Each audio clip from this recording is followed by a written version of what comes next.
الحمدللہ رب العالمین والصلاة والسلام علی رسولہ الکریم اما بعد فاعوذ باللہ من الشیطان الرجیم بسم اللہ الرحمن الرحیم رب اشرح لی صدری ویسر لی امری واحلل عقدۃ من لسانی یفقہوا قولی۔ الحمدللہ عز وجل فرض علوم کورس کے حوالے سے قربانی کے مسائل جو ہیں وہ ڈسکس کیے جا رہے ہیں۔ آج انشاءاللہ عز وجل تیسرا حصہ جو ہمارا رہ گیا ہے،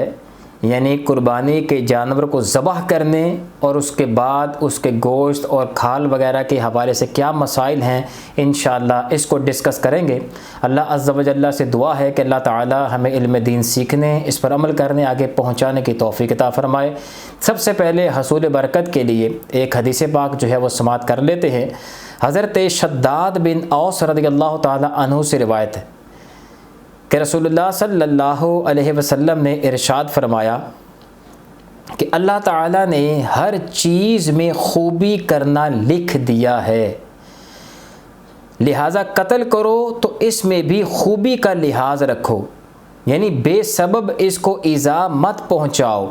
یعنی اگر کسی پر شریعت مطہرہ نے اس کو قتل کرنے کو حکم دے دیا ہے تو اس کے ساتھ بھی جو ہے اچھے انداز میں اس کو قتل کرو، خام خواہ کی تکلیف اس کو نہ دو، ایسا طریقہ اختیار کیا جائے جس کی وجہ سے اس کی جلد جو ہے وہ وفات ہو، جلد وہ مر جائے، اس کو تڑپا کر اور کسی قسم کی اذیت نہ دی جائے۔ ہماری شریعت مطہرہ کی یہ تعلیم ہے۔ اسی طرح مزید سنیے، نبی کریم علیہ الصلوۃ والسلام نے مزید فرمایا، اور ذبح کرو تو ذبح میں خوبی کرو اور اپنی چھری کو تیز کر لو، اور ذبح یعنی ذبیحہ کو تکلیف نہ پہنچاؤ۔ آپ اندازہ کیجئے کہ شریعت مطہرہ نے انسان تو انسان رہ گیا، جانوروں کے حوالے سے بھی کس قدر ہمیں محتاط رہنے، ان کا کس قدر خیال رکھنے کی جو ہے تعلیم جو ہے وہ دی ہے۔ وہ لوگ غور کریں جو انسانیت کا رونا روتے رہتے ہیں اور شریعت مطہرہ پر، اسلام پر آئے دن اعتراض کرتے رہتے ہیں، ان کو سمجھنا چاہیے کہ اسلام جس قدر انسانیت کا درس دیتا ہے، دنیا کا کوئی مذہب، دنیا کا کوئی قانون، دنیا کی کوئی ایسا جو ہے کمیونٹی نہیں ہے جو اسلام سے بڑھ کر انسانیت کا درس دینے والی ہو۔ اسلام تو انسان تو بڑی چیز ہے، اسلام تو جانوروں، درختوں تک کے حقوق بیان کرتا ہے۔ اب آپ اسی سے اندازہ کر لیں کہ رحمت عالم صلی اللہ علیہ وسلم نے جانوروں کے حوالے سے کس قدر جو ہے وہ تاکید ارشاد فرمائی کہ ان کو بھی جب ذبح کرنے لگو تو خام خواہ میں ان کو تکلیف نہیں پہنچانی، جب ذبح کرنے لگو تو اس کے اپنے آداب میں نبی کریم علیہ الصلوۃ والسلام نے جو بیان فرمائے ہیں۔ اللہ عز و جل ہمیں اسلام سے محبت کرنے، اس کو سمجھنے، اس کو سیکھنے، اس پر عمل کرنے اور تاحیات اس پر استقامت کے ساتھ جو ہے قائم رہنے کی توفیق عطا فرمائے، آمین۔ اب ہم انشاءاللہ عز و جل ذبح کے حوالے سے چند مسائل سیکھ لیتے ہیں۔ یاد رکھیں، ذبح جو ہے یعنی جانور جو ہے دو طرح سے حلال ہو جاتا ہے۔ ایک تو ہے اس کو ذبح کر دیا جائے، یعنی اس کے گلے پر اس کو لٹا کر چھری پھیر دی جائے، اور دوسرا جو ہے نحر کر دیا جائے، اس سے بھی جانور حلال ہو جاتا ہے۔ نحر کیا ہوتا ہے کہ جانور کھڑا ہو تو اس کے گلے کی طرف، یعنی جو اس کا حلق ہے اس کے آخری حصے میں، جو سینے کا ابتدائی اوپر والا حصہ ہوتا ہے، وہاں چھری وغیرہ مار کر وہاں سے رگیں کاٹ دی جائیں، یہ نحر کرنا کہتے ہیں۔ یہ یاد رکھیں کہ گائیں، بکری وغیرہ کو ذبح کرنا یہ سنت ہے، یعنی لٹا کر ان کو ذبح کیا جاتا ہے، اور اونٹ کو کھڑا کر کے جو ہے نحر کیا جاتا ہے، یہ سنت مبارکہ ہے۔ اگر کسی نے اس کا الٹ کر دیا، یعنی بکری، گائے وغیرہ کو نحر کر دیا اور اونٹ کو لٹا کر ذبح کر دیا تو یہ شرعاً جائز تو ہے، اس معنی میں کہ قربانی ہو جائے گی، لیکن یہ ہے خلاف سنت، یہ ہے مکروہ عمل، ایسا نہیں کرنا چاہیے۔ ہمارے ہاں جہالت یہ دیکھی گئی ہے کہ بعض جاہل قسم کے جو ریڈی میڈ سمجھ لیں وہ کسائی حضرات بن جاتے ہیں، پروفیشنل نہیں ہوتے، وہ جب اونٹ کو نحر کرنے آتے ہیں تو ان کو معلوم تو ہوتا نہیں کرنا کیا ہے، وہ اس کو لٹا کر ذبح کر دیتے ہیں، اور پھر بے وقوفی مزید یہ کہ اس کی گردن کو 3 جگہ سے کاٹا جاتا ہے۔ یہ ایسا کرنا منع ہے کہ یہ بلا وجہ جو ہے جانور کو تکلیف پہنچانا ہے، اور ہر وہ عمل جو جانور کی اذیت کا سامان بنے ہماری شریعت مطہرہ نے اس سے منع فرمایا ہے۔ لہٰذا ایسا کرنا جائز نہیں ہے کہ 3 جگہ سے آپ اس کی گردن کاٹ رہے ہیں، بلکہ اس کے لیے نہر ہے کہ کھڑا کر کے اس کو جو ہے اس کو نہر کیا جائے، یہی سنت طریقہ ہے اور اسی پر عمل کرنا چاہیے۔ ذبح کے حوالے سے یاد رکھیں کہ گلے کے اندر 4 طرح کی نالیاں ہوتی ہیں، ان 4 رگوں کو کاٹنا جو ہے وہ ذبح کہلاتا ہے، تب جانور حلال ہوتا ہے۔ ایک کو حلقوم کہتے ہیں، یہ سانس کی نالی ہوتی ہے، ایک کو مری کہتے ہیں، اس میں کھانا پانی اترتا ہے، اور ان کے اگل بغل یعنی ارد گرد 2 مزید نالیاں ہوتی ہیں جو خون کی نالیاں ہوتی ہیں۔ یہ 4 نالیاں ایسی ہیں جن کو اگر کاٹ دیا جائے تو جانور حلال ہو جاتا ہے۔ یہ 4 رگیں کاٹنا یا اکثر رگیں کاٹنا یہ جانور کے حلال ہونے کے لیے شرط ہے۔ یعنی مثال کے طور پر کسی نے 3 رگیں کاٹ دیں تو چونکہ زیادہ رگیں کٹ چکی ہیں یہ جانور اب بھی حلال ہو جائے گا، اور اگر کسی نے فقط 2 رگیں کاٹی 2 رہ گئیں تو یہ جانور حلال نہیں ہوگا۔ جانور کے حلال ہونے کے لیے ضروری ہے کہ 4 رگیں یا اکثر رگیں کٹیں، تب جانور جو ہے وہ حلال ہوگا۔ دوسرے نمبر پر یاد رکھیں کہ ذبح کے ذریعے جانور کے حلال ہونے کی بھی شرائط ہیں جو شریعت مطہرہ نے بیان کی ہے۔ وہ شرائط جو ہیں 8 ہیں، وہ میں آپ کے سامنے بیان کر دیتا ہوں۔ پہلی شرط یہ ہے جانور کے حلال ہونے کے لیے کہ ذبح کرنے والا مسلمان ہو یا کتابی ہو۔ مسلمان ہو اگر اس نے ذبح کیا تو یہ ذبح بالکل جائز ہے، حلال ہے۔ اگر کسی کتابی نے مثال کے طور پر عیسائی سے ذبح کروایا تب بھی جانور حلال ہو جائے گا، اگرچہ اس سے نہیں کروانا چاہیے، یہ ایک عبادت ہے، مسلمانوں سے ہی خدمت لینی چاہیے، انہی سے یہ مدد حاصل کرنی چاہیے، لیکن اگر کسی نے عیسائی سے بھی یہ کام کروا لیا تو ہماری شریعت مطہرہ میں اس کو جائز قرار دیا ہے۔ ہاں یہ مسئلہ یاد رکھے کہ عیسائی سے ذبح کروانا یہ جانور اسی صورت میں حلال ہوگا، ایک تو یہ کہ اس نے ہماری آنکھوں کے سامنے ذبح کیا ہو، اور دوسرا یہ کہ اس نے اللہ کا نام لے کر ذبح کیا ہو۔ اگر اس نے حضرت عیسیٰ علیہ السلام کا نام لے کر ذبح کیا تو یہ جانور حلال نہیں ہوگا۔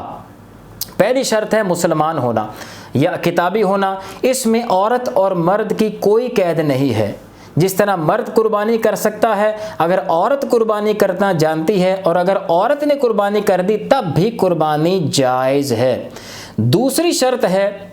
کہ جانور ذبح کرنے والا عاقل ہو، عقل اس کی سلامت ہو۔ پاگل یا مجنون نے جانور ذبح کیا تو یہ جانور حلال نہیں ہوگا۔ بالغ ہونا اس میں شرط نہیں ہے، اگر کوئی نابالغ ہے یعنی چھوٹا بچہ ہے اور سمجھدار ہے، قربانی کرنا جانتا ہے کہ ذبح کو طریقے کو سمجھتا ہے جانتا ہے، اگر چھوٹے بچے نے بھی ذبح کر دیا تب بھی یہ جانور حلال ہو جائے گا۔ بالغ ہونا اس میں شرط نہیں ہے۔ تیسری شرط ہے کہ اللہ کا نام لے کر ذبح کیا جائے، یہ بڑی انتہائی اہم شرط ہے کہ جو ذبح کر رہا ہے اللہ کا نام لے کر ذبح کیا جائے تب جانور حلال ہوگا۔ اللہ کا نام لینے سے یہاں مراد یہ ہے کہ اللہ کا نام ڈائریکٹ اللہ اکبر کہہ لیا جائے یا اللہ کی کوئی سی بھی صفت ذکر کر دی جائے تب بھی جانور بالکل حلال ہو جائے گا۔ ہاں یہ مسئلہ بھی اس میں یاد رکھیں کہ اگر اللہ کا نام لینا بھول گیا، یعنی جانور اس نے ذبح کیا لیکن جلدی میں نام لینا ہی بھول گیا، تو اس صورت میں بھی جانور حلال ہے، قربانی ہو گئی۔ اگر جان بوجھ کے اللہ کے نام کو چھوڑتا تو جانور حرام ہو جاتا، لیکن یہاں بھول ہے، بھول شریعت مطہرہ نے یہاں معاف رکھی ہے۔ اگر بھول کی وجہ سے جو ہے وہ نام نہیں لے پایا، بھول گیا، تو ایسی صورت میں جانور حلال ہے اور قربانی اس کی بالکل جائز ہے۔ اور چوتھی شرط اس کی یہ ہے کہ قربانی کرنے والا خود اللہ کا نام لے، یہ بھی بڑی اہم شرط ہے۔ یعنی جو ذبح کر رہا ہے، جس کے ہاتھ میں چھری ہے، وہ خود اپنی زبان سے اللہ کا نام لے۔ اگر اس نے قربانی کرتے ہوئے اللہ کا نام نہیں لیا، جس نے ٹانگیں پکڑی ہوئی ہیں جانور کی اس نے اللہ کا نام لیا، اس نے فقط منہ بند کر کے جو ہے وہ چھری چلا دی، حالانکہ اس کو یاد تھا کہ اللہ کا نام لینا ہے، جان بوجھ کے نہیں لیا، یہ سمجھ کے یہ خیال کر کے اس نے لے لیا، مجھے کیا ضرورت ہے، تو یہ جانور حلال نہیں ہوگا۔ یاد رکھیں کہ جس کے ہاتھ میں چھری ہے، جو ذبح کر رہا ہے، اس کے لیے ضروری ہے، یہ شرط ہے کہ وہ خود زبان سے اللہ کا ذکر کرے۔ اگر اس نے ذکر نہ کیا، باقی سارے افراد جو ارد گرد کھڑے ہیں وہ اللہ کا ذکر کرتے رہیں، یہ جانور حلال نہیں ہوگا۔ اسی طرح یاد رکھیں کہ اگر 2 افراد نے چھری پر ہاتھ رکھا یا 3 نے ہاتھ رکھا، تو جتنے افراد نے چھری کے اوپر ہاتھ رکھا ہے ذبح کرنے کے لیے، ان سب پر انڈیویجولی طور پر یہ لازم ہے کہ سب کے سب اللہ کا ذکر کریں۔ 2 بندوں نے چھری کے اوپر ہاتھ رکھا ذبح کرنے کے لیے، ایک نے پڑھی، ایک نے جان بوجھ کے چھوڑ دی کہ یہ پڑھ تو رہا ہے، اب بھی جانور حلال نہیں ہوگا۔ جتنے لوگ چھری کو پکڑے ہوئے ہیں ذبح کرنے کے لیے، ان سب کے لیے اللہ کا ذکر کرنا ضروری ہے۔ ہاں، یہ مسئلہ بھی یاد رکھیں کہ یہ میں پہلے بھی بیان کر دیا کہ اگر اللہ کا نام لیا، دل ہی دل میں لے لیا، زبان سے کچھ نہیں کہا، ہونٹ نہیں ہلے، تو یہ اللہ کا نام لینا نہیں کہلائے گا، یہ ذکر نہیں کہلائے گا۔ اس صورت میں جانور حلال نہیں ہوگا کہ میں نے تو دل ہی دل میں پڑھ لیا تھا۔ دل ہی دل میں پڑھنا نہیں، یاد رکھیں اصول یہ ہے کہ جہاں شریعت مطہرہ نے حکم دیا پڑھو یا کہو، وہاں کم از کم اتنی آواز پیدا ہونا ضروری ہے کہ اگر وہاں شور وغیرہ نہیں ہے تو اپنے کان اس آواز کو سن لیں۔ اگر وہاں شور ہے تو اب اس کے لیے یہی کافی ہے کہ یہ فقط اتنی آواز تو پیدا کرے کہ اگر یہ شور نہ ہوتا تو یہ میری آواز کانوں تک پہنچ جاتی، یہ کافی ہے۔ لیکن اگر دل ہی دل میں پڑھ لیا، منہ بند ہے اور جانور ذبح کر دیا، تو یہ پڑھنا نہیں کہلاتا۔ جب پڑھنا نہیں کہلایا تو یہ جانور حلال نہیں ہوا۔ اچھا، 5ویں شرط اس کی یہ ہے کہ جانور جس کو ذبح کیا جا رہا ہے اس کے ارادے سے اللہ کا ذکر کیا جائے، یعنی اس ارادے سے بسم اللہ پڑھی جائے کہ میں اس کو ذبح کر رہا ہوں اس جانور کو، تب جانور حلال ہوگا۔ اگر کسی کو چھینک آئی، اس نے کہا الحمدللہ اور لگیا تو جانور بھی ذبح کر دیا، جبکہ اس جانور پر الحمدللہ پڑھنا مقصود ہی نہیں تھا، تو یہ جانور حلال نہیں ہوگا۔ اسی طرح کسی نے کوئی بڑا ہی خوبصورت منظر دیکھا، کہا سبحان اللہ، اور پھر لگیا تو جو ہے جانور ذبح کر دیا، جبکہ جانور پر بسم اللہ یا سبحان اللہ پڑھنا مقصود نہیں تھا، جانور حلال نہیں ہوگا۔ جانور حلال اسی صورت میں ہوگا جب اسپیشل اس جانور کے لیے اللہ کا نام ذکر کیا جائے۔ 6ٹھی شرط یہ ہے کہ اللہ کے علاوہ کسی غیر خدا کا نام جو ہے وہ نہ لیا جائے۔ مثلا کسی نے کسی پیر کا نام لے لیا، کسی نبی کا نام لے لیا، یا کسی اور جو ہے انسان کا نام لیا، اللہ کا نام ہی لیا، تو یہ جانور حرام ہو جائے گا۔ 7ویں شرط اس کی یہ ہے کہ جب جانور ذبح کیا جا رہا ہے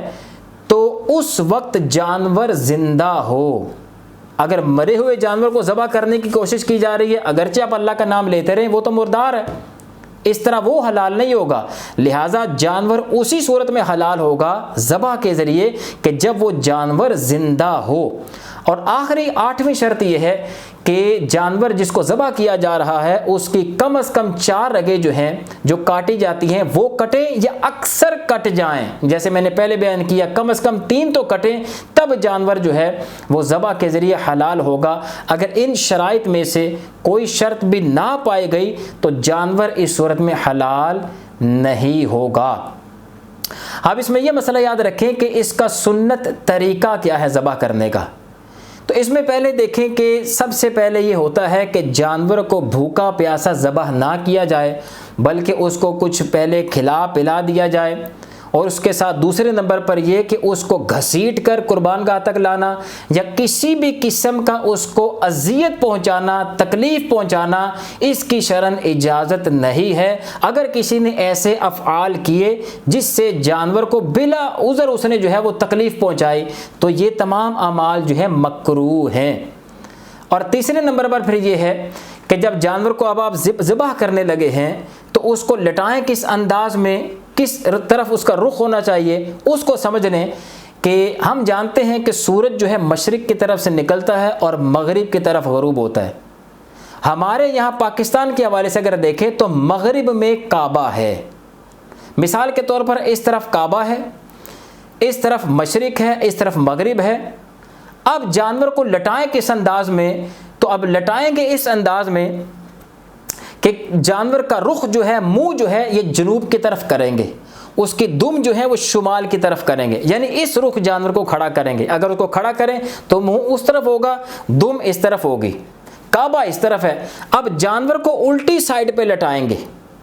جب ہم نے جانور کو الٹی سائڈ پہ لٹایا تو اب جانور کا منہ قبلہ کی طرف ہو گیا، اگرچہ ٹانگیں بھی قبلہ کی طرف ہی ہیں۔ تو یہ ہے اس کے جانور کے لٹانے کا سنت طریقہ کہ اس انداز میں الٹی طرف لٹائیں گے کہ جانور کا منہ اور اس کی ٹانگیں جو ہیں وہ قبلہ کی طرف ہو جائیں گی، اور ذبح کرنے والا وہ جانور کی پشت کی طرف کھڑا ہوگا، ذبح کرنے والے کا رخ بھی جو ہے کعبہ کی طرف ہوگا، ایک پاؤں ذبح کے جو ہے پہلو کے اوپر رکھ کے جانور کے اوپر، اور ایک ہاتھ سے اس کو ذبح کر دیا جائے گا۔ جانور کا رخ بھی کعبہ کی طرف اور ذبح کرنے والے کا منہ بھی کعبہ کی طرف اس طرح ہو جائے گا۔ یہ ہے سنت طریقہ۔ اگر کسی نے اس کا خلاف کیا تب بھی جانور حلال ہو جائے گا، لیکن یہ خلاف سنت اور مکروہ ہے۔ امید ہے آپ اس مسئلے کو سمجھ گئے ہوں گے۔ اب چند مسائل جو ہیں وہ قربانی کے حوالے سے سماعت فرما لیں کہ قربانی کا وقت کیا ہے۔ قربانی کرنے کا وقت جو ہے وہ 10 ذی الحجہ کہ طلوع فجر سے، یعنی جب عید کا دن ہوتا ہے اس دن فجر کا وقت جب سٹارٹ ہو، اس وقت سے سٹارٹ ہو کر 10، 11، 12 ذی الحجہ کی غروب آفتاب تک 3 دن اور 2 راتیں یہ قربانی کرنے کے ایام کہلاتے ہیں۔ اس پورے عرصے میں جب بھی جانور کو ذبح کریں گے جانور بالکل حلال ہوگا، یعنی قربانی ہو جائے گی۔ ہاں، یہ مسئلہ یاد رکھیں کہ اس میں شہر والے کے لیے اور دیہات والے کے لیے فرق ہے۔ شہر والے کے لیے حکم یہ ہے کہ یہ اسی صورت میں جانور اس کا ذبح جو کرے گا حلال ہوگا، قربانی اس کی ہوگی جب اس شہر میں عید کی نماز ہو چکے۔ اگر شہر میں رہتے ہوئے عید کی نماز سے پہلے اس نے جانور ذبح کر دیا تو یہ صرف جانور حلال تو ہو گیا، یہ گوشت تو اس کا کھانا جائز ہے، لیکن یہ قربانی نہیں ہوئی۔ جو واجب تھا اس کے اوپر وہ ادا نہیں ہوا، اس کے لیے اس کو نیا جانور خریدنا پڑے گا۔ ہاں، یہ مسئلہ یاد رکھیں کہ اگر شہر میں مختلف جگہوں پہ جو ہے عید کی نماز ہوتی ہے تو کیا سب جگہ عید کی نماز ہو لے تب قربانی کرنا جائز ہوگا؟ نہیں، بلکہ جہاں سب سے پہلے عید کی نماز ہو گئی اس کے بعد کسی نے اگر قربانی کی تو یہ شرعاً بالکل جائز ہے۔ مثال کے طور پر ایک جگہ نماز ہو رہی ہے 6 بجے، ایک جگہ 6:30 بجے، ایک جگہ 7 بجے، ایک جگہ 8 بجے۔ اب شہر میں رہنے والے نے جب 6 بجے جماعت ہو گئی، عید کی نماز ہو گئی، اب اس کے بعد جو ہے 6:15 6:30 بجے اس نے اپنے جانور کو ذبح کر لیا، یہ شرعاً بالکل جائز ہے۔ دیہات والے کے لیے حکم یہ ہوتا ہے کہ وہاں چونکہ عید کی نماز نہیں ہوتی، اس لیے وہاں جیسے ہی فجر کا وقت سٹارٹ ہو وہاں اگر کسی نے جانور کو ذبح کر دیا تو اس کی قربانی بالکل ہو جائے گی۔ یہ یاد رکھیں کہ عید کی نماز کا سلام پھیر دیا جائے، اس کے بعد اگر کسی نے جانور ذبح کیا تو یہ بالکل قربانی ہو گئی، اور اگر ایسا ہوا کہ عید کی نماز چل رہی تھی سلام سے پہلے ہی کسی نے جانور ذبح کر دیا اب بھی یہ قربانی نہیں ہوئی، نیا جانور ذبح کرنا پڑے گا۔ ہاں، خطبہ سے پہلے قربانی ہو سکتی ہے، اگرچہ بہتر یہی ہے کہ خطبہ بھی سن لے اس کے بعد قربانی کرے۔ عید کی نماز ہو چکی ہے، ابھی خطبہ نہیں ہوا، اس دوران اگر کسی نے قربانی کر دی تو یہ قربانی بالکل جائز ہے۔ ہاں، یہ مسئلہ بھی یاد رکھیں کہ اگر ایسا ہوا امام صاحب نے عید کی نماز پڑھائی، عید کی نماز پڑھانے کے بعد لوگوں نے قربانی کر لی، قربانی کرنے کے بعد پتہ چلا کہ امام صاحب نے تو بغیر وضو کے نماز پڑھا دی، نماز تو ہوئی کوئی نہیں، اب حکم شرع کیا ہوگا؟ اب حکم یہی ہے کہ نماز دوبارہ پڑھی جائے گی، لیکن جو قربانیاں کی جا چکی ہیں ان سب کی قربانیاں ہو گئیں۔ ہاں، یہ مسئلہ بھی یاد رکھیں کہ رات کو ذبح کرنے کا حکم کیا ہے۔ یاد رکھیں ہمارے فقہا نے اس حوالے سے یہ مسئلہ لکھا ہے کہ رات کو ذبح کرنا یہ مکروہ تنزیہی ہے، یعنی ناپسندیدہ ہے، لیکن اگر کسی نے کیا تو قربانی ہو جائے گی۔ اس کی وجہ فقہا یہ بیان کرتے ہیں کہ جس دور میں یہ حکم دیا گیا تھا مکروہ تنزیہی کا، اس دور میں چونکہ الیکٹریسٹی تھی نہیں تو چونکہ اندھیرا ہوتا تھا لہٰذا اندھیرے میں اگر جانور ذبح کیا جائے تو ممکن ہے کہ کسی طرف جو ہے وہ غلط جو ہے اس کو ذبح کر دیا جائے، مسائل پیدا ہو سکتے تھے، اس لیے شریعت مطہرہ نے اس دور کے فقہاء نے یہ حکم دیا کہ بہتر ہے کہ رات کو ذبح نہ کیا جائے۔ لیکن آج ہم دیکھتے ہیں کہ آج ہماری راتیں بھی جو ہے وہ دن بنی ہوئی ہیں، بہترین لائٹنگ ہمارے پاس موجود ہے، لہٰذا آج کے دور میں شدید جہاں لائٹنگ وغیرہ ہے، رات کو بھی اگر کسی نے ذبح کیا تو یہ بھی شرعاً بالکل جائز ہے۔ ہاں یہ مسئلہ بھی ایک یاد رکھیں کہ اگر کوئی شخص مثلا 10 افراد ہیں، گھر کا بڑا فرد جو ہے وہ 10 جانور لے کر آ گیا، اب 10 افراد کی طرف سے یہ 10 جانور ذبح کرنے ہیں، یہ خاص نہیں کیا کہ یہ جانور اس کی طرف سے، یہ جانور اس کی طرف سے، یہ جانور اس کی طرف سے، سب کو یہ پتہ ہے کہ یہ 10 ہیں ہماری طرف سے اور سب کے سب قربان کر دیے گئے، تو شرعاً یہ قربانی بالکل جائز ہے۔ ہر فرد کی طرف سے ایک ایک بکرا خاص کر لیا جائے کہ یہ میرا، یہ میرا، یہ میرا، یہ ضروری نہیں ہے، اتنا بس ضروری ہے کہ یہ اتنے بکرے ہم اتنوں کی طرف سے ہو رہے ہیں، اتنا ہی کافی ہے، اس طرح بھی قربانی ہو جاتی ہے۔ ہاں یہ مسئلہ بھی یاد رکھیں کہ گوشت کے حوالے سے مسائل کیا ہیں۔ یاد رکھیں کہ جب جانور ذبح کر لیا جائے اب اس کے گوشت کو کس انداز میں تقسیم کیا جائے، اس میں شریعت مطہرہ نے ہمیں بالکل اختیار دیا ہے۔ بہتر یہ ہے، افضل یہ ہے کہ اس کے 3 حصے کر لیے جائیں، ایک حصہ اپنے لیے رکھ لیا جائے، ایک اپنے دوست احباب رشتہ داروں کے لیے، اور ایک حصہ فقراء کے لیے رکھ دیا جائے، یہ سب سے بہتر ہے۔ لیکن اگر ایسا نہیں کیا، کسی نے سارے کا سارا گوشت خود رکھ لیا تو اس کے لیے شرعاً بالکل جائز ہے، یہ گناہ گار نہیں ہوگا۔ بعض افراد یہ سمجھتے ہیں اور یہ اس پر وہ بیچارے جاہلانہ تنقید بھی کرتے ہیں، دیکھیں جی فلاں نے فلاں گوشت جو ہے وہ رکھ لیا، یہ سارا ہی گوشت رکھ لیا، تو تنقید کرنا بنتا ہی نہیں ہے، وہ کون سا گناہ گار ہو رہا ہے، اس کا جانور ہے، شریعت نے اس کو بالکل اختیار دیا ہے، وہ چاہے تو سارا گوشت رکھ لے۔ بلکہ یہاں تک فقہاء نے لکھا کہ اگر کوئی ایسا شخص ہے جس کی فیملی زیادہ ہے اور بیچارے کے پاس اتنے جو ہیں وہ وسائل بھی نہیں ہیں لیکن قربانی اس نے کر دی، اب اس کو یہ فقہاء نے یہ حکم لکھا ہے کہ اس کے لیے بہتر یہ ہے کہ یہ سارا گوشت خود ہی رکھ لے تاکہ اپنے گھر والوں کو کھلائے، اس کی فیملی زیادہ ہے، ممبرز زیادہ ہیں، بہتر ہے کہ خود ہی سارا گوشت اپنے پاس رکھ لیں۔ ہاں یہ مسئلہ بھی یاد رکھیں قربانی کے حوالے سے کہ اگر کسی نے منت مانی اور اس کا جانور ذبح کیا تو پہلی بات تو یہ یاد رکھیں کہ اگر کسی امیر بندے نے، غنی نے منت مانی تو اس پر تو 2 قربانیاں لازم ہو جائیں گی، ایک تو غنی ہونے کی وجہ سے قربانی اور دوسرا منت کی قربانی۔ ہاں یہ یاد رکھیں کہ جب منت کا جو ہے جانور ذبح کیا جاتا ہے تو اس گوشت کو یہ امیر ذبح کرے یا فقیر، شرعی فقیر ذبح کرے، اگر منت کی قربانی ہے تو اس کے گوشت کو خود نہیں رکھ سکتے، نہ ہی اپنے دوست احباب یعنی جو امیر لوگ ہیں ان کو دی جا سکتی ہے، بلکہ یہ سب کا سب شرعی فقراء کو دینا ہوگا، یہ خود نہیں رکھ سکتے، امیروں کو نہیں دے سکتے، بلکہ غریبوں میں بانٹنا ہوگا۔ یہ مسئلہ بھی یاد رکھیں کہ اگر کوئی شخص وصیت کر گیا کہ آپ میری طرف سے قربانی کر دینا اور اس کی وصیت پر عمل کرتے ہوئے جانور ذبح کیا گیا، اس کے گوشت کو بھی جو ہے خود نہیں رکھ سکتے، بلکہ اس کا بھی یہی حکم ہے کہ اس کے گوشت کو بھی شرعی فقراء کو دینا ہوگا۔ ہاں یہ مسئلہ یاد رکھیں کہ اگر اس نے مرنے والے نے وصیت نہیں کی تھی بلکہ ایک شخص خود ہی اپنے فوت شدگان کی طرف سے قربانی کرتا ہے، ہر سال کرتا ہے، بزرگوں کی طرف سے کرتا ہے، تو ایسے جانور کے لیے وہی حکم ہے جو اس کی اپنی قربانی کا حکم ہے کہ یہ خود بھی کھا سکتا ہے، دوسروں کو بھی دے سکتا ہے، فقراء کو بھی دے سکتا ہے، یہ اس کا مالک ہے، جو چاہے اس کا کر سکتا ہے۔ ہاں یہ مسئلہ بھی یاد رکھیں کہ اگر قربانی کا جانور جیسے گائے ہیں اس میں 7 افراد نے شرکت کی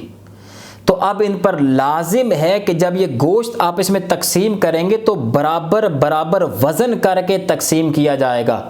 اندازے سے تقسیم کریں گے تو گناہ گار ہوں گے۔ اور یہاں یہ بات بھی نہیں چلے گی کہ جی ہم نے معاف کر دیا، کوئی نہیں تھوڑا بہت آگے پیچھے ہو گیا تو نہیں، یہاں معاف کرنا ہمیں شریعت نے یہ اختیار دیے ہی نہیں ہے، یہ حق ہے شریعت مطہرہ کا، شریعت کا حکم ہے کہ برابر تقسیم ہو، لہٰذا برابر تقسیم کرنا ہوگا، ہم ایک دوسرے کو معاف کرنے کا اختیار نہیں رکھتے۔ ہاں یہ ہمارے فقہاء نے مسئلہ لکھا ہے کہ مثال کے طور پر والد صاحب گھر پہ جو ہے وہ جانور لے کے آئے، گائے لے آئے، اب گھر پر ہی جو ہے اس کے حصے ہیں، سارے گھر والے افراد ہی ہیں، اس جانور کو اگر ذبح کیا جائے تو اس میں آپس میں تقسیم کرنا ضروری نہیں، کیونکہ یہ سب گھر والوں نے کھانا ہے، ایک ہی فریج میں جانا ہے، وہیں سے سب نے کھانا ہے، اس کے گوشت کو آپس میں تقسیم کرنا ضروری نہیں ہے۔ ہاں یہ مسئلہ بھی یاد رکھیں کہ قربانی کے جانور کی کھال، اس کی رسی اور دیگر جو چیزیں اس کے اوپر سجانے کے لیے لگائی ہوتی ہیں، کوئی چادر وغیرہ ہے، ان کا حکم کیا ہوگا؟ تو پہلی بات یاد رکھیں کہ قربانی کی کھال، اس کی رسی یا جو کچھ بھی اس کے ساتھ جو ہے اس کو سجانے کے لیے لگایا گیا تھا، یہ سب کا سب ایز اٹ از اگر ہم استعمال کرنا چاہیں تو بالکل جائز ہے۔ رسی ہم اپنے کام میں لے آئیں، بالکل جائز ہے۔ قربانی کی کھال کا مشکیزہ بنا لیں، جائے نماز بنا لیں، بیٹھنے کے لیے اس کو جو ہے وہ بنا لیں، بالکل جائز ہے۔ ان تمام چیزوں کو ایز اٹ از باقی رکھتے ہوئے ہم ان کو اپنے استعمال میں لائیں تو شرعاً بالکل جائز ہے، کوئی حرج نہیں۔ دوسری صورت اس کی یہ ہے کہ اگر ہم ان تمام چیزوں کو ایسی چیز کے بدلے میں چینج کر لیں، بدل لیں، جس کو باقی رکھتے ہوئے اسے فائدہ حاصل کریں تو یہ بھی شرعاً بالکل جائز ہے۔ مثال کے طور پر قربانی کی کھال ہم نے بیچی، اس کے بدلے میں ہم نے کتابیں خرید لیں۔ اب یہ کتابیں ایسی چیز ہیں جن کو باقی رکھتے ہوئے ان سے فائدہ حاصل کیا جا سکتا ہے، یہ شرعاً بالکل جائز ہے۔ اسی طرح اگر کسی نے قربانی کی کھال کے بدلے میں صوفے خرید لیے، کرسی خرید لی، وہ تمام اشیاء جن کو باقی رکھتے ہوئے ان سے فائدہ حاصل کیا جائے تو یہ شرعاً بالکل جائز ہے۔ ہاں تیسری اس کی صورت یہ ہے کہ اگر قربانی کی کھال یا یہ چیزیں ایسی چیز کے بدلے میں خریدیں، ایسی چیز کے بدلے میں بیچی کہ جس کو ہلاک کر کے جو ہے فائدہ حاصل کیا جائے تو یہ شرعاً جائز نہیں ہے۔ مثال کے طور پر قربانی کی کھال جو ہے ہم نے پیسوں کے بدلے میں بیچ دی، اب ظاہر ہے کہ جب تک پیسے خرچ نہیں کریں گے اس کا فائدہ نہیں ہمیں حاصل ہوگا۔ اسی طرح کسی نے کھانے کے بدلے میں بیچ دی، ظاہر ہے کہ جب تک اس کو کھا کے ہلاک نہیں کریں گے اس سے فائدہ حاصل نہیں ہو سکتا۔ تو ان تمام چیزوں سے جن کو استعمال کر کے ہلاک کر کے اس سے فائدہ حاصل کیا جائے، ان چیزوں کے بدلے میں بیچا تو یہ شرعاً جائز نہیں ہے۔ چوتھے نمبر پہ یہ مسئلہ یاد رکھیں کہ اگر کسی نے قربانی کی کھال بیچ دی تو اس کا حکم کیا ہوگا؟ تو اس میں یہ دیکھا یہ جائے گا کہ بیچنے والے نے کس نیت سے بیچا۔ اگر اس نے اپنے لیے بیچا یعنی پیسوں کے بدلے میں کہ میں یہ پیسے خود رکھوں گا تو یہ شرعاً بالکل جائز نہیں ہے۔ یہ میں آپ کو پہلے بیان کر آیا کہ پیسوں کو ہلاک کر کے فائدہ حاصل کیا جائے گا تو یہ جائز نہیں ہے۔ اب اس کے لیے حکم شرع یہ ہے کہ یہ ان پیسوں کو صدقہ کرنا، شرعی فقراء تک پہنچانا اس پر لازم ہے، یہ خود نہیں رکھ سکتا۔ اور اگر اس نے اس نیت سے بیچا کہ پیسے جو آئیں گے میں اپنے کام والیوں میں یا دیگر فقراء کو، غریبوں کو بانٹ دوں گا تو یہ شرعاً بالکل جائز ہے، قربانی کی کھال بیچ دے اور ان پیسوں کو ان میں بانٹ دے، اس میں کوئی حرج نہیں ہے۔ ہاں یہ مسئلہ بھی یاد رکھیں کہ بعض اوقات یہ سوال کیا جاتا ہے کہ قربانی کی کھال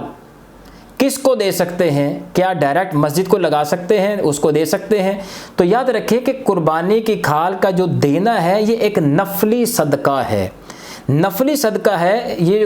ڈائریکٹ مسجد کو بھی لگا سکتے ہیں، ڈائریکٹ مدرسے کو بھی دے سکتے ہیں، کسی فلاحی ادارے کو بھی دے سکتے ہیں، یہ کسی کو بھی دیا جا سکتا ہے، یہ ایک نفلی صدقہ ہے۔ لہٰذا اس کو مسجد میں دینا، مدرسے میں دینا، کسی ہاسپٹل کو دینا، کسی فلاحی ادارے کو دینا، اس میں شرعاً کوئی حرج نہیں ہے۔ یہ مسئلہ آخر میں بس یاد رکھیں کہ کیا قربانی کا گوشت